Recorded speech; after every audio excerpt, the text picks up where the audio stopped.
Okay, great. So good afternoon, ladies. So I'm going to ask yourself to introduce yourselves. So I'm going to start first. So my name is Laure PAUGAM. I'm the CEO of the French Chamber of Commerce in Kenya. And we all have been the pleasure of collaborating, meeting each other at some point. So welcome, Caroline, Paloma, and Morgane. I'm absolutely thrilled to have this conversation about women entrepreneurship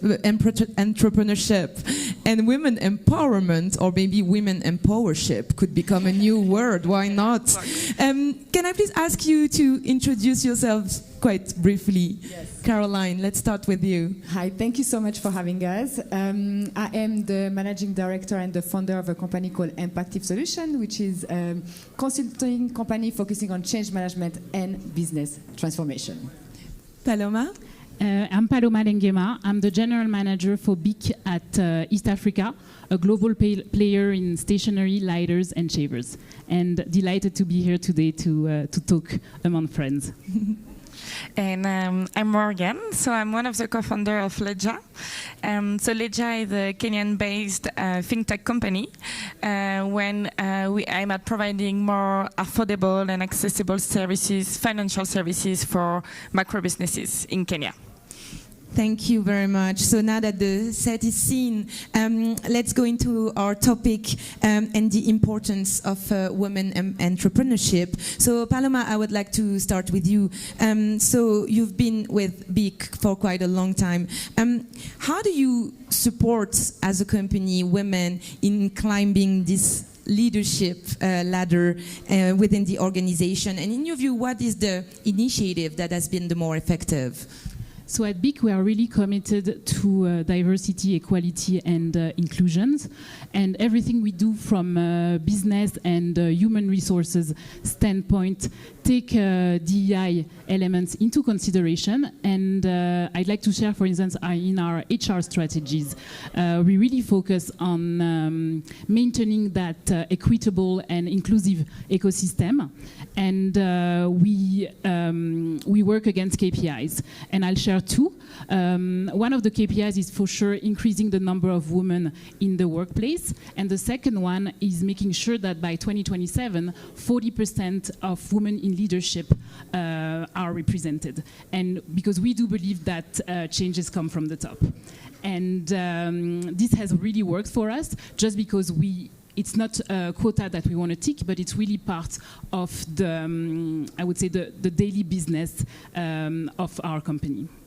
Thanks, Paloma, and I think, Morgane, you would not disagree with that. Yep. So obviously, to prepare our conversation, I just had a look on your social media, on Leja's social media, and I saw a post saying, when women gain financial independence, economies thrive. So what are your thoughts on these corporate statements? Yeah, no, we like those kind of taglines, but one of the things is like, women entrepreneurs represent like more than 60% of our user base. So it's always been kind of the core of our mission. And we are supporting more women entrepreneurs, not because also they are the one who are the most excluded from financial services, but because also we saw a clear and powerful ripple effect on the economy. So what our data shows is when you finance women entrepreneurs, they tend to invest much more than in financial, like essential services such as healthcare or school fees. And not only it benefits directly to their family, but we also see like it really strengthens the community and really drive like a more inclusive economy.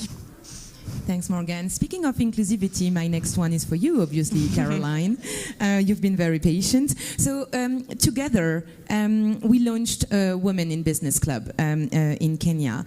But also, from your professional experience empowering women leaders across many industries and also the many discussions that we have together, if you had to pinpoint just one key challenges women face in business, what would that be? Okay, I think you may all agree, unfortunately, we tend to minimize ourselves, minimize our achievement, right? So a few things could be, you can tend to make yourself feel small for whatever reason, instead of, why don't we stand like that, right? Or we tend to say, oh, we've just done this. Have you heard any men saying they've just done something? No, right? I think there is a lot that we need to also learn from each other on that things, and then be able to say, hey, are you minimizing yourself? Shall we, do that? And to end, I wanted to compliment what Morgane, you said as well, which I feel is, and then can help us as well, which is when we teach one woman, we teach a community. If we teach one man, well, we've taught one man, yeah? So... Thanks, Caroline. I think something we are definitely not minimizing are our role models, So, Paloma, do you have any female mentors, or did you have those mentors throughout your professional journey? And what are the most valuable takeaways or lessons that you've learned with them? So I want to talk about my mother, actually. She's my first mentor. She ventured into entrepreneurship, and she taught me how to get out of my comfort zone, take risk, and identify solutions to existing problems. So I was born in Kinshasa, and in DRC, sorry. And in 1991, when I was 4 years old and about to start school, the first looting happened. So all the school around my area closed. And this didn't discourage my mother. She was determined with her friends that I would go to school and I would get an education. So together with her friends, they built a school and they called it L'École en couleur.